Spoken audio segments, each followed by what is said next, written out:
हमारा भाव प्रतिपल हरि की तरफ बढ़े। हम लोगों को अपना एक एक कर्म संभाल करके करना होगा। प्रत्येक भावयुक्त कर्म होना चाहिए। यदि आप भाव से चल रहे हैं, आपके ठीक आचरण, और फिर आपको लांछन लगाया जा रहा है, लगाया जाएगा, लगाया जा रहा है, नहीं केवल इतने से, अगर आगे भी लगाया जाएगा, आपको तैयार होना होगा। इसमें पक्का लांछन लगाया जाएगा। मीरा जी को भी कुछ ऐसे थे सभासद जन जो विक्रम को और आग में घी का काम करते थे। कई कई साधु पूरी पूरी रात बैठे रहते हैं मीरा जी के पास, और बैठे रहते थे। अब भगवत चर्चा हो रही, कीर्तन हो रहा है, अब वो तो सुबह वो और क्रोधावेश में आकर के फटकारता, कड़े शासन प्रस्तुत करता। लांछन लगाए जाएंगे कहीं ना कहीं, कहीं ना कहीं। देखो माधव ही प्रतिकूल हो गए, जो माधव राजा थे, रत्नावती जी, वही कैसी कैसी लीलाएं। घबराना नहीं, ये आप योद्धा हैं, भगवत पार्षद हैं, कायर थोड़ी कि भाग जाएंगे पीठ दिखा के। भाग जाएंगे कहां जाओगे भाग के? भाई कोई स्थान हो तो बताओ। यहां तो मुक्त होने के लिए इन द्वंद्वों से आप चल रहे हो, और वहां तो फंस जाओगे। जहां भाग के जाओगे वहां तो दलदल है ही नहीं का, वो तो फंसा लेंगे। अनंत जन्मों से वही तो फंसाते चले आए हैं। ऐसा करने पर भी आपको लांछन लगाया जाएगा, किसी भी तरह का। प्रभु के ऊपर लांछन लगा दिया कि सिमंतक मणि के लोभ में श्री कृष्ण ने हमारे भाई को मरवा दिया, ऐसा भागवत में प्रसंग आता है, लगवा दिया। प्रभु को उस लांछन निवृत्ति के लिए जाना पड़ा। ऐसा अपने को निवृत्ति के लिए नहीं जाना है, पर अपने को सहना होगा। निर्णय प्रभु कर देंगे। अब इसी में हम परेशान हो जाए कि हम अपनी सफाई पेश करने के लिए दूसरों के हाथ जोड़, नहीं। हरिशरणम हरिशरणम, जैसा प्रभु को होगा, कोई सुधार करवाना होगा, इसलिए से हे नाथ जैसे। और अगर घबराहट पैदा हो तो प्रार्थना करो कि मुझे सामर्थ्य दो। तो सच्ची माना ना, हमने देखा है तत्काल कोई प्रकाश युक्त ज्ञान भरे वचन स्फुरित हुए और एकदम हृदय का अंधकार नष्ट हो गए। ओहो, अच्छा ऐसा एकदम वचन उर्पेरक वही है ना, तो ज्ञान का कोई ना कोई शब्द आएगा। अच्छा अच्छा अच्छा, ठीक है ठीक है प्रभु, ठीक, एकदम हृदय राजी हो जाएगा। यदि आप सह न पा रहे हो, कोई बात आपको ऐसा लग रही हो जो जला रही हो, तत्काल प्रार्थना करो, प्रभु समझा दो, प्रभु हमारे हृदय को शीतलता प्रदान करो। वो समझा देंगे, वो ऐसा शब्द ज्ञान देंगे कि अज्ञान तिमिरांधस्य ज्ञानांजन शलाकया चक्षुरोन्मीलितम तस्मै श्री गुरुवे नमः। वो सदगुरुदेव हृदय में ही विराजमान है, ऐसा ज्ञान प्रकाश कर देंगे, आप शीतल हो जाएंगे। सबको अपने भाग्य के अनुसार ही चलना होता है, आपको हरि के अनुसार। आप हरि पार्षद हैं, हरिदास हैं, अब आपका भाग्य नहीं, अब हरि हमारा संचालन कर रहे हैं, भाग्य नहीं।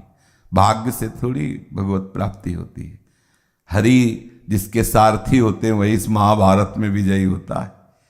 बहुत बड़ा महाभारत है, बहुत बड़ा। एक से एक दिव्यास्त्र दुश्मन चला रहे, काम क्रोध लोभ मोह मद मत्सर प्रतिकूलता अपमान तिरस्कार निंदा, कितने, और सबको सही अस्त्र के द्वारा काटना है। उसको पीड़ा नहीं पहुंचानी और अपने ऊपर प्रहार नहीं होने देना, सहना है। मतलब हृदय में आपके विषाद नहीं होने पावे, दुख ना होने पावे, नहीं तो चिंतन छूट जाएगा। बहुत बड़ा युद्ध है, इसीलिए तो इस मार्ग को कहा गया है कठिन है। प्रेम और ज्ञान दोनों मार्ग कठिन है। चढ़ के मैन तुरंग पे चलिवो पावक माही, प्रेम पंथ अति कठिन है सबको निवहत नाय। यह प्रेम मार्ग। और ज्ञान के पंथ कृपान के धारा, परत खगेश लगे नहीं बारा, यह ज्ञान का मार्ग है।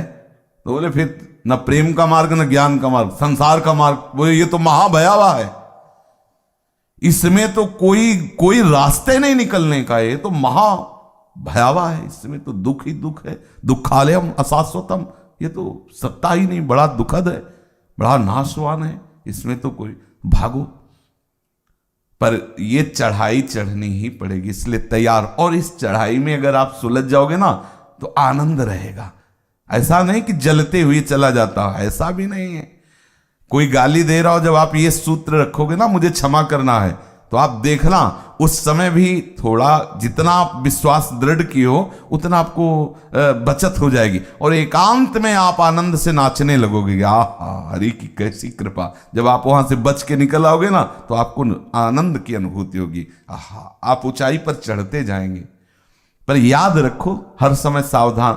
अपने लोग क्या होता है कि ऐसे साधक हैं कि तीर निकल गया, फिर सोचते किस दिशा में चलाना था। वो छूट गया तब सोचते, घटना घट गई, लड़ाई झगड़ा हो गया, तब वो विवेक कहता है कि अगर ऐसा कर लेते तो आप क्या कर लेते। वहां हो गया, फैल गया प्रपंच ऐसा। तत्काल उसी क्षण जब हमें जरूरत है, उस समय सही निर्णायक विवेक। अपने को बाहर मंत्री नहीं रखना होता, अपने को अंदर ही मंत्रणा करनी होती है, अंदर ही तत्काल। जैसे राजा है, कोई योद्धा आता है युद्ध करने तो मंत्रणा बैठक बैठालता है और विचार करके फिर युद्ध करता है मंत्रीजनों से। अपने अंदर ही मंत्री है, उसी समय तत्काल निर्णय ठीक मिले और बच गए, आगे निकल गए। तो ये मंत्रणा पुष्ट करने के लिए ही तो सत्संग हो रहा है। आपके अंदर ये शब्द एकत्रित तो हो जाए और जहां जरूरत पड़े तत्काल उन शब्दों का प्रयोग कर दो। ये हमारे पास ब्रह्मास्त्र है। वही हमें अपमानित कर रहा है तो हमें भगवान का विधान है, तुम्हें सहना पड़ेगा। तुम्हें भगवत प्राप्ति करनी है तो गिरीवा झुकाओ और चुपचाप चल दो। श्री हरि वंश, श्री हरि वंश, श्री हरि शरणम, आगे निकल जाओ। यही है। तो आप देखना, आपके अंदर ऐसा आनंद होगा कि आपको कोई दर्शन कर ले, आपको छू ले तो प्रसन्न हो जाए, निष्पाप होने लगेगा। आप में सामर्थ्य है। सतरति सतरति सा लोकांतार्यति। सबको भाग्य के अनुसार फल मिलता है, आपको हरि के अनुसार मिलेगा, भाग्य के अनुसार। आपका भाग्य विधान नहीं है, हरि का विधान लागू है। मंगल में विधान श्री हरि कर रहे हैं। तो बेचैनी क्यों हो रही है? बेचैनी मत लाओ, मतलब इन विकारों पर। बेचैनी का कारण है आपको भगवान पर विश्वास नहीं है, उनके मंगल विधान में पूरा विश्वास नहीं है। आप विश्वास को बढ़ाइए और जमाइए। विश्वास जैसे अभी आया पर जमा नहीं, वो फिसल गए। जमाइए, इसे बैठा लिए। विश्वास को बरगद के पेड़ से उपमा दी गई। बट विश्वास अचल निज धर्मा। बरगद का पेड़ में अगर जड़ कमजोर होती है ना तो दूसरी डाल से जड़ आके वो संभाल लेती है। ऐसा विश्वास होना चाहिए कि अगर एक जगह लड़खड़ाए तो कहीं ना कहीं कोई ऐसा शब्द पकड़े जिससे तुरंत विश्वास हमारा मजबूत हो जाए। हित ध्रुव जो विश्वास है तब वहीं सुधरे बात, ना तरु माया पंथ में फिरे जो टक्कर खात। चिंता विषाद ये तुम्हें स्पर्श न कर पावे। चिंता विषाद अविश्वासी हृदय में उत्पन्न होता है। ध्यान दीजिए, चिंता विषाद अविश्वासी हृदय में विश्वास नहीं है। कृपा सदैव तुम्हारे ऊपर बरस रही है और वो मंगल विधान रचती चली जा रही है। विश्वास करो इस बात पर। मंगल विधान रचती हम मंगल की पढ़ाई नहीं पढ़े ना, हम जानते नहीं कि ये मंगल है, पहचानते नहीं। हमें लगता है कि अमंगल है। नहीं, आप हरि पार्षद हो, अमंगल नहीं हो सकता। और संतों के श्रीमुख से सुना है कि प्रतिकूलता अपमान रूपी डंडे पे भक्त का यश रूपी झंडा फहराता है। अगर ये विक्रम ने प्रतिकूलता न की होती तो शायद मीरा जी को इतना कोई न जानता। ये प्रतिकूल आचरण करने वाले, भक्त की भक्ति को प्रकाशित करने वाले भक्त हैं तिजोरी, तो अभक्त हैं उनकी चाबी। बिना चाबी के तिजोरी का माल पता नहीं चलता। जब चाबी लगी तो माल निकलना प्रारंभ हो गया। जब प्रतिकूलता देते हैं अभक्त जन प्रगट में तो उनके अंदर क्षमा, सहनशीलता, उदारता, धैर्य, ये एक से एक महान दिव्य तब लगता है जगत पूज्य महात्मा है। ओहो धन्य है धन्य। नहीं तो कौन जान पाता, अगर वो चाबी प्रतिकूलता की न लगती तो उनकी तिजोरी बंद और वो हरि को प्राप्त हो जाते। लेकिन ऐसे महान, ओहो इतना होने पर भी ऐसी ये तो महान भागवत हैं। भक्त तिजोरी से युक्त है तो उसकी चाबी अभक्त है, इसलिए हरी चाबी भेजते हैं कि भाई अकेले अकेले ये सब लेके मत जाओ, यहाँ औरों को भी दो, आप हमारे पार्षद हो तो थोड़ा बांटो।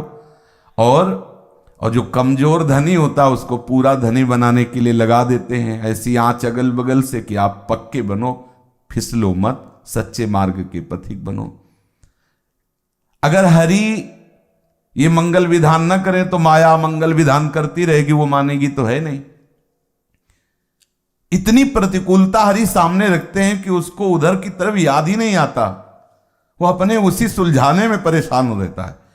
इतनी आध्यात्मिक कि उसी को पुष्ट करने, उसके अंदर फुर्सत कहाँ है कि इधर काम क्रोध लोभ मोह मद मत्सर इन माया के आकर्षणों को देखे। वो तो भागवती का आकर्षणों के सुलझाने में पड़ा हुआ है। साधक का जीवन ऐसे प्रभु बना के रखते हैं कि उधर ना उधर का कोई आ सकता है ना उधर जा सकता है, इधर ही इतनी परेशानियां हैं उसको। अब वो बार बार यही सोच रहा है कि हमारे अंदर क्षमा तो है नहीं, सहनशीलता तो है नहीं, और गुरुजन शास्त्र सब शासन किए हुए वो इधर बढ़ता चला जाए। उसको कब फुर्सत इधर देखने की? वो अगर इधर का शासन नहीं तो इधर का शासन लागू हो जाएगा। आप बिना शासन के नहीं रह सकते, या तो प्रकृति शासन करेगी या परमात्मा शासन। परमात्मा शासन शास्त्र और संतों के वचनों से होता है, क्योंकि परमात्मा के वचन शास्त्र और संतों के श्रीमुख से निकलते हैं। अगर ये शासन नहीं स्वीकार करेंगे तो फिर माया आपको परतंत्र करे। देखो सब नहीं तो माया बस फिर भुलाना, ताते मैं नहीं प्रभु पहचाना, सबको भुलाए हुए है माया। जब आप मन में चिंता और विषाद देखें तो तत्काल सोचे कि आपका कहीं ना कहीं प्रभु के प्रति अविश्वास जागृत हो रहा है, नहीं तो हर समय उल्लास और उत्साह होता है। अगर चिंता विषाद को आप हृदय में जगह देंगे तो निराशा और लक्ष्य से उदासीनता पैदा हो जाएगी। क्या अब इतने दिन हो गए प्रभु के मार्ग में चलते, अब भी वही अपमान निंदा, कब तक पक्का करेंगे? अरे साल 2 साल होगा, पूरा जीवन निकल। अरे बूढ़े हैं माधव बाबा, उनसे कह रहे चढ़ो इस पेड़ के, हमें फल अच्छे लगते, फल आप खाए, वाह वाह किए, उनको पिटवाए, बगीचा अपने नाम करवाया। लीला बिहारी है, इनको थोड़ी तुम बूढ़े हो कि जवाल हो। देखते रहेंगे ठोक बजा के, मटकी पक्की है, फिर महीना 2 महीना में देखेंगे कहीं छेद तो नहीं, पक्की, तैयार रहो। तब हरिरस में पूरा जगत उनके यश का गान करता है। दैन्यता की मूर्ति सोचो, इतने बड़े महाभागवत जिनकी वाणी गायन की जा रही, और वहीं उस आश्रम में कंडा थापने की सेवा लिए, दैन्यता की मूर्ति। यहां 1-2 तुकबंदी से अगर लिख दिया जाए तो पोस्टर छपवा दिया जाएगा कि हम भी कोई कवि हैं, हम भी कोई लेखक हैं, और हृदय में कुछ है नहीं आध्यात्मिक स्थिति।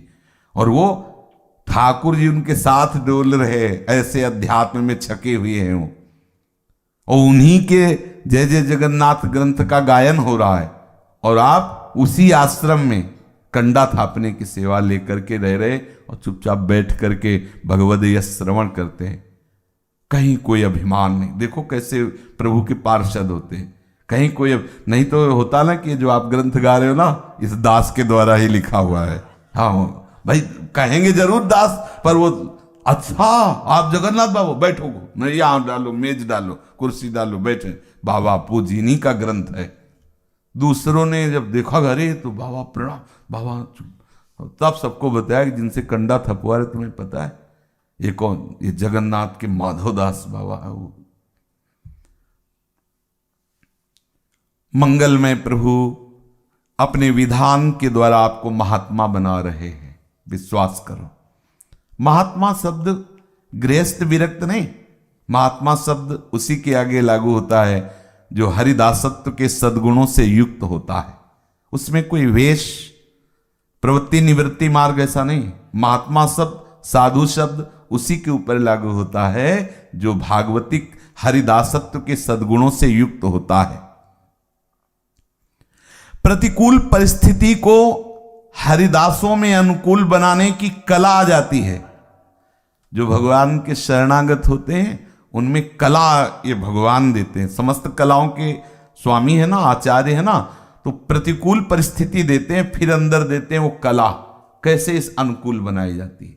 सच्ची मानिए वो बुद्धि की अपवित्रता के कारण सोचता है कि हरि गुरु के द्वारा प्रतिकूलता दी जा रही, नहीं तो विशुद्ध अनुकूलता, बिना मिलावट की अनुकूलता, बड़ी प्रशंसनीय अनुकूलता। जैसे हम मांग करते हैं कि प्रभु ऐसा हो जाए, तो ये हमारी मानी हुई अनुकूलता की मांग है, और प्रभु अपनी इच्छा से उसके बिल्कुल विरुद्ध दे देते हैं। अब उसमें केवल प्रभु की इच्छा, केवल प्रभु की इच्छा, हमारी बिल्कुल मिलावट नहीं।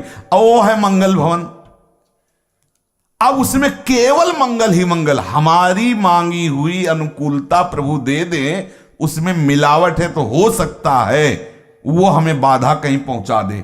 लेकिन जो हमारी मांगी हुई नहीं है, केवल प्रभु ने विधान रचा है, उसमें तो मंगल ही मंगल, घनीभूत मंगल, कूट कूट के उसमें मंगल भरा, कूटस्थ है प्रभु।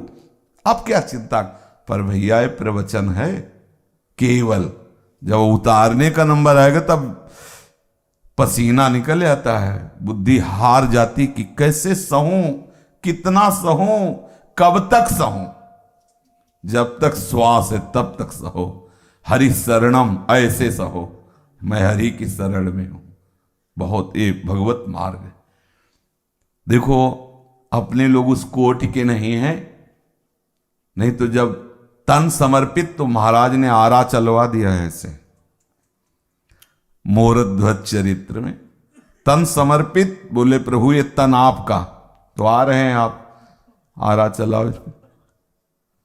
अब बोले हो गई भक्ति, हम नहीं कर पाएंगे। हो जाएगा ऐसा, हो आरा चलवाने के लिए यहां से और आंसू नहीं निकलना चाहिए, रोना नहीं। आरा चलवाने वाले माता पिता रोए नहीं, पीट के भगा दे। और भगवान रूप में नहीं गए थे, साधु रूप में गए थे। क्या भक्तों की चरित्र है, मतलब कांप जाए ऐसे समर्पण। अपने लोग कह देते हैं हमारा तन समर्पण, प्राण समर्पण, लेकिन अपने अनुकूलता के लिए समर्पण है, अपने सुख के लिए समर्पण है। और जब वो लेने लगेंगे कि प्राण और शरीर और सब मेरा है, तब ये लगेगा कि ऐसी अनीति तो नहीं करनी चाहिए क्योंकि हम आपके शरणागत हैं। तो कहेंगे हो किस बात के शरणागत तुम, क्या शरणागत है? धन तुम्हारा, मन तुम्हारा, प्राण तुम्हारा, तन तुम्हारा, तो शरणागत किसके हुए? तब फिर समझ में आता है कि गलती हमारी है। ये जीवन मुक्त होने के लिए इतना जरूरी है, और ये होने में बहुत कठिनता है। बोले हम तो आज से शरणागत हैं, अब होगा तुम्हारा शरणागति का जो अगला कदम बढ़ना है, फिर आप बताना आप शरणागत हैं, फिर प्रश्न उत्तर शुरू हो जाएंगे। नहीं नहीं वैसा नहीं, इतना नहीं, अब हमसे नहीं हो पाएगा महाराज, ये पीले वाले ले ले, सफेद वाला वापस कर दे। हाँ हो गए, ये तो और मंगल आ जाया करेंगे, वो नहीं हो पाएगा। तो इसमें बलवान बनना पड़ेगा। सच्ची निष्ठा, सदैव भगवत स्मृति, भगवत कृपा, साक्षात दर्शन। समझिए, सच्ची निष्ठा, सदैव भगवत स्मृति, भगवत ध्यान, सदैव भगवत ध्यान तो भगवत साक्षात्कार, साक्षात भगवान के दर्शन, दूर नहीं, वो देख रहे हैं। एकमात्र भगवत चिंतन ही केवल शेष रह जाए, किसी भी परिस्थिति में और चिंतन ना होने पावे। सच्चे हृदय से विश्वास पूर्वक लगन पक्की तो सब सह जाओगे, दम भी नहीं सह पाएगा, दम भी नहीं सह पाएगा, दम्भ पाखंड नहीं सह पाएगा।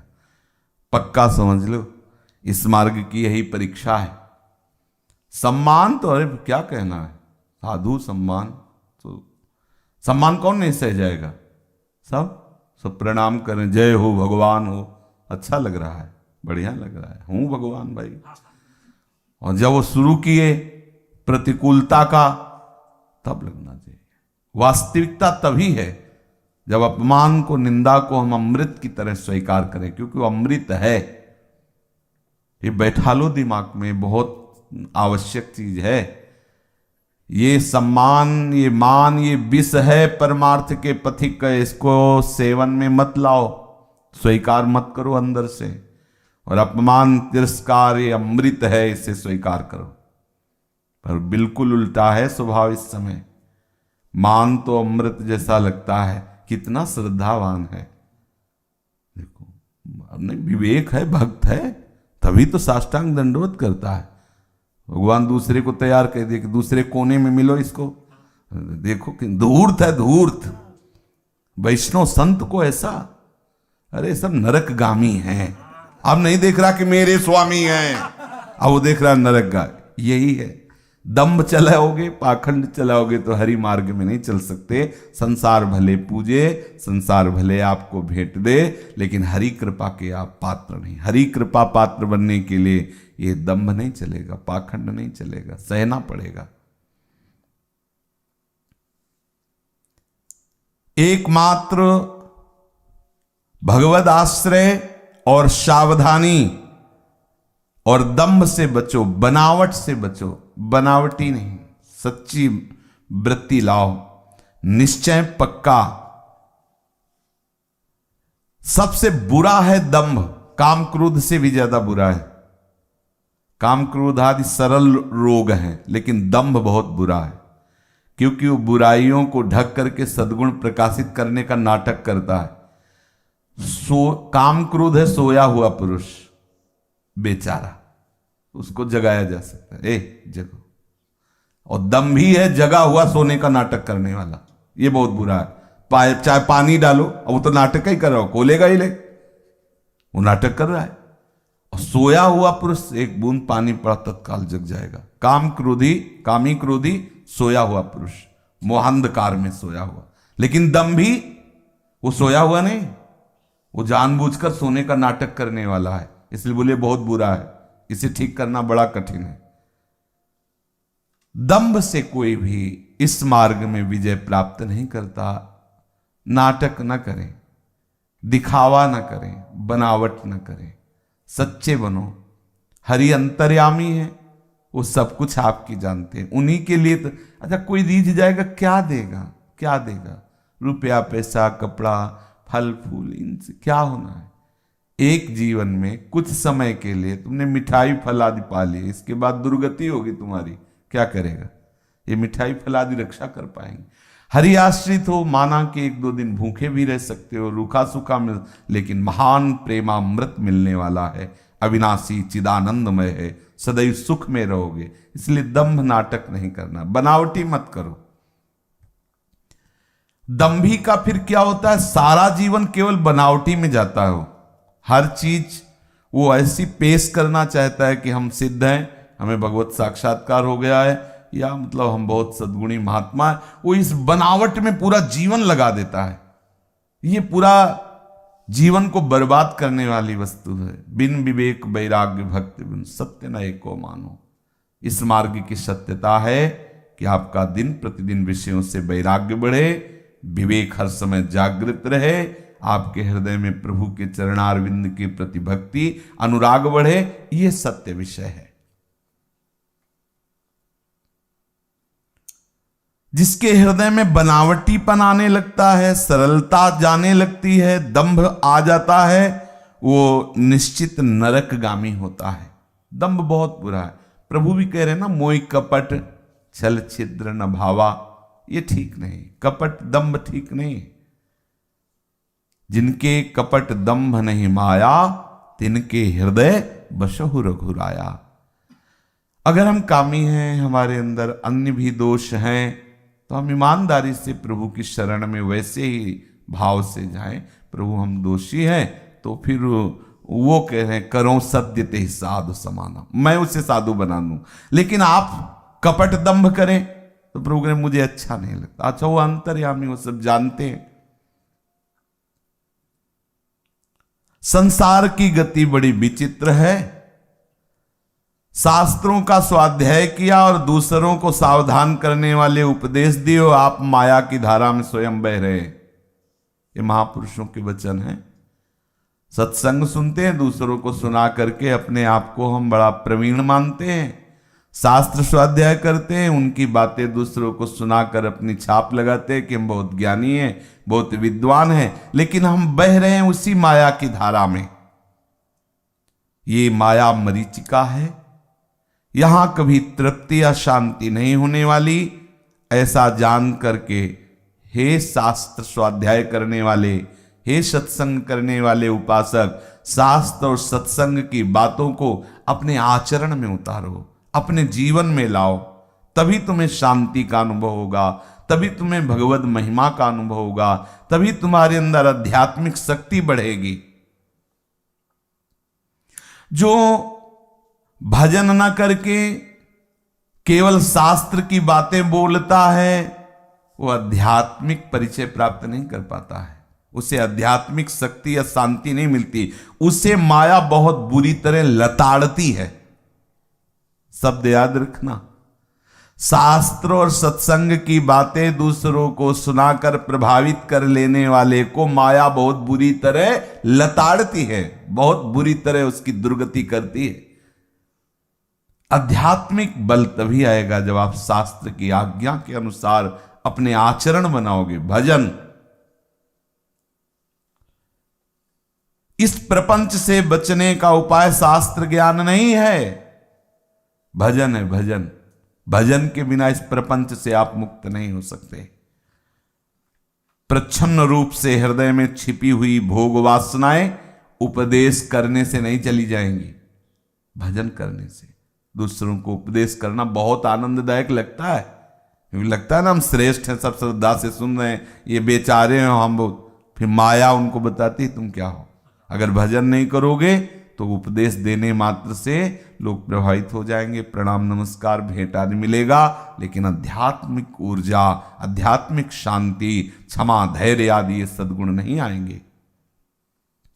मेरा विश्वास है कि प्रभु श्री हरि, चाहे वो राम रूप में हो चाहे कृष्ण रूप में हो, वो उसी को साक्षात दर्शन देते हैं जो उनकी आज्ञा के अनुसार चलता है, तो वो द्रवित हो जाते हैं। यहां समझना, किसी अनुष्ठान के बल पे नहीं, आपके ऐसे आचरण, आपकी दिनचर्या प्रभु आज्ञा के, शास्त्र आज्ञा के, गुरु आज्ञा के अधीन, तो द्रवित हो जाते हैं हरि।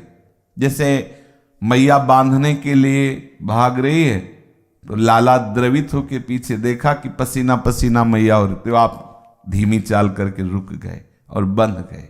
साधक जब साधुता से चलता है तो हरि द्रवित हो जाते हैं और हरि उसको साक्षात दर्शन देते हैं। उनके दर्शन प्राचीन काल में जितने भी भक्तों को हुए हैं इसी से हुए हैं, हरि द्रवित हो गए, द्रवित होकर के उनको दर्शन दिए। आज भी हो सकते हैं, अब भी होते हैं। ये जो गीता जी हैं, भागवत जी हैं, और भी शास्त्र हैं और संतों का संग है, आप सही लगन से आप इनकी बात को सुनिए, पढ़िए, आचरण में उतारिए, तो देखेंगे आपको शांति, आनंद, भगवत दर्शन। क्रम है शांति, आनंद और भगवत दर्शन। सब विषयों से त्याग होता चला जाएगा। त्यागात शांति, शांति हुई तो आनंद बढ़ा, आनंद बढ़ा भगवत साक्षात्कार हो गया, भगवान कृपा करके दर्शन दे दिए। भगवत दर्शन केवल भगवत कृपा से होता है, केवल भगवत कृपा। और भगवत कृपा की कोई गणना, सीमा, तौल नहीं है। इतना हो जाए तो प्रभु मिल जाएंगे, ऐसा नहीं हो सकता है। वो आज ही आपको मिल जाए, तो ऐसा विश्वास करके आप उनसे याचना कीजिए, आप रोइए, प्रभु से विनय कीजिए कि जब कोई गणना नहीं, कोई तौल नहीं, तो प्रभु विलंब क्यों कर रहे हो, मिल जाओ। उनको आप द्रवित कीजिए। वैसे वो द्रवित इससे में होते हैं जब उनकी आज्ञा पालन करोगे। ये पूर्व से संतों के मुख से सुनते चले आ रहे हैं, वही सेवक है जो स्वामी की आज्ञा का पालन करे। ये जो आप सत्संग सुन रहे ना, ये स्वामी की ही आज्ञा है। आप क्षमावान बनो, धैर्यवान बनो, विश्वास करो, निरंतर भजन करो, इनको अपने आचरण में उतारो। प्रभु श्री राम या प्रभु श्री कृष्ण जो निशंक होकर के प्रभु का आश्रय ले लेता है उसे मिल जाते हैं, जरूर मिल जाते हैं। किसी भी तरह की तुम शंका मत करना, प्रभु पर पूर्ण विश्वास कर लेना, वो मिल जाएंगे। जब आपके ऊपर प्रतिकूलता आने लगे तो तुम किसी और का आश्रय मत ले लेना। ये भगवत दर्शन की बात कह रहे हैं, अच्छे से समझ लो। कह रहे मेरा विश्वास है कि आपको साक्षात भगवत दर्शन हो जाएगा भगवत कृपा से। आप प्रभु की आज्ञा मानकर भजन मार्ग में चलिए। जब आपके जीवन में प्रतिकूलता आवे तो आप किसी और का आश्रय मत ले लेना। देख लो भगवद आश्रय, वही आज का सत्संग जो चल रहा है, चुप रहो, कोई आश्रय अन्य मत लेना, न वाणी का, न हाथ का, न पैर का, न बुद्धि का, न मन का, न बाहर किसी का, न धन का, केवल भगवद आश्रय। अब क्या है आपके पास? भगवद आश्रय। अरे बहुत बड़े बलवान हो, भगवद आश्रय तो अगर थप्पड़ का आश्रय लिया तो भगवद आश्रय छूटा, गाली का आश्रय लिया तो भगवद आश्रय छूट। ये सूक्ष्म बात है, इसलिए चुप, कुछ बोलना नहीं। अरे बोलिए तो मरा हुआ बात कर, तो यहां तो मर रहा है। मन मारिया तन बस में कीना हुआ, भरम सब दूर, बाहर से कछ दिखत लाई, अंदर चमके नूर। ये मार्ग है, ऐसा सहना पड़ेगा। अन्य धर्म की ओर भी नहीं ताकना। यदि दर्शन चाहते हो प्रभु का, केवल प्रभु की ओर। कोई धर्म, कोई अनुष्ठान नहीं। अच्छा तो फिर हम अनुष्ठान शुरू करते हैं, अब तुम्हें हम बताएंगे, तो ठीक है। ऐसा हो सकता है कि आप जो अनुष्ठान करें सामने वाले का अहित हो सकता है, क्योंकि मंत्रों में ताकत होती है, ऐसा होता है। पर आप गए, आप भगवत साक्षात्कार की योग्यता खो दिए। कोई सिद्धि का प्रयोग कर ले, ऐसा भी होता है। किसी सिद्धि का प्रयोग कर सकते हैं, भजन करते हैं तो सिद्धियां भी आ सकती हैं। आप गए, भगवत साक्षात्कार की योग्यता गई, यही तो सावधानी है। किसी भी तरह से कोई भी अन्य आश्रय नहीं, तो बहुत जल्दी भगवत साक्षात्कार हो जाए। यहां तो भीड़ लगी अन्य आश्रय की, केवल कह रहे हैं कि हे हरि हम आपके आश्रय थे। देख लीजिए भीड़ लगी हुई। अरे भगवत आश्रय, राम रोष पावक सोच रही। कोई खेल तमाशा समझते भगवत आश्रय? राम रोष पावक सोच रही। देखा है, देखा है, चमत्कार देखे हैं प्रभु के चरणों के। दोनों पक्ष देखे हैं, पिटाई भी देखी और दुलार भी देखा है, दोनों देखे। इसलिए पिटाई के समय आप सावधान रहिए, दुलार के समय तो गोद में रखते ही हैं। उसमें अनुकूलता में क्या परेशानी है? सावधानी तो हमें तब है जब प्रतिकूलता आवे, फिर हम उनमें अनुकूलता की भावना करके प्रसन्न हो। किसी का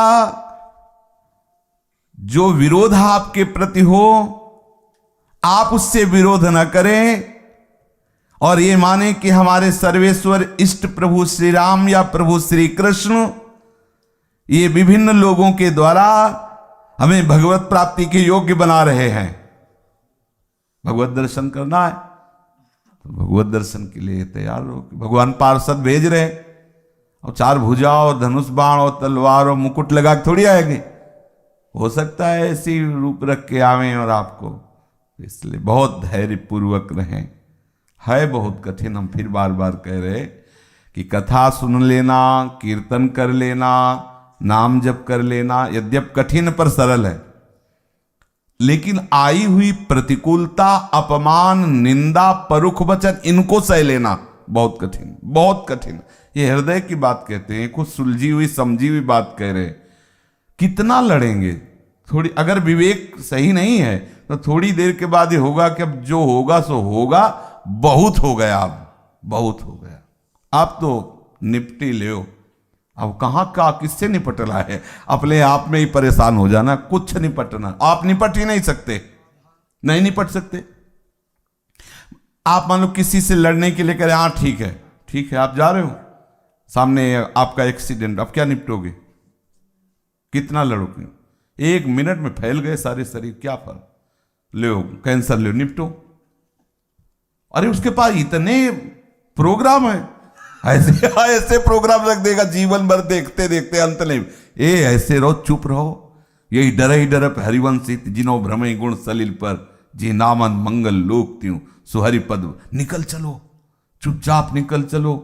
चोर डाकू आसपास लगे हुए, भयावा जंगल है, भयावा नदी है, हरि केवैया गुरु रूप से आ गए हैं। बैठ जा नाव में, बोल मत, बैलेंस मत बिगाड़, नाव में बैठे हुए पार हो जा चुपचाप। श्री हरिवंश प्रताप नाम नौका निज केवक भवसागर। हरि आश्रित हो तो आप विश्वास कर लेना, ऐसा कृपा का कवच है कि आपको तोड़ नहीं सकता, कोई तोड़ नहीं सकता। आपको तो समझाने के लिए सत्संग मिल रहा है, अपने तो बच्चा थे, कोई समझाने वाला भी नहीं था, सत्संग भी नहीं था। देखा है, कोई तोड़ नहीं सकता। जहां निराशा आई, ये हरि का कृपा स्वरूप कोई न कोई ऐसा सूत्र, ऐसा वचन नवीन उत्साह देकर आगे बढ़ा दे। अरे वही बढ़ाने वाले, कोई तुम्हें परास्त नहीं कर सकता। डरना मत। ये तो केवल इसलिए हम आपको बता रहे हैं कि आप सोच लो कि ये छोड़ देते हैं तो इधर सुखी हो जाएंगे, तो इधर की घटना बता रहे हैं। 1 मिनट में सारा का सारा प्रोग्राम बदल जाएगा। न बोलने लायक रह जाओगे, न देखने लायक रह जाओगे, न चलने लायक रह जाओगे, न सोचने लायक रह जाओगे। ये प्रचंड माया और हमारे प्रचंड कर्म जमा है, कर्म जमा है। उस कर्म के गोदाम को विध्वंस करना केवल हरि आश्रय के द्वारा, दूसरा कोई तीर नहीं है कि अग्निबाण संधान किया और कर्म विध्वंस नहीं। समुझ जी आए शरण ते डरत ना काल डर। वो भयभीत नहीं होते, कटे कर्म बंधन संसारी। वो संसार में बार बार जन्माने और मरने वाले जो कर्म बंधन, वो सब कट जाते हैं। ऐसे रहो, हरि आश्रित रहो, सहनशील रहो, निरंतर भजन परायण रहो। बस इस जन्म में धोखा ना होने पावे, हरि मिल जाए, यही खास बात है। प्रभु मिल जाए, यही खास बात है। प्रभु मिलना मतलब हरि आश्रित, हरि स्मृति, ये 2 है प्रभु मिलना। भगवान का साक्षात्कार हम इस रूप में मानते हैं कि प्रभु के सिवा अन्य कोई आश्रय न हो, प्रभु की स्मृति में मगन हो। आप देख लो, प्रभु ही प्रभु हैं, दूसरा कोई है ही नहीं।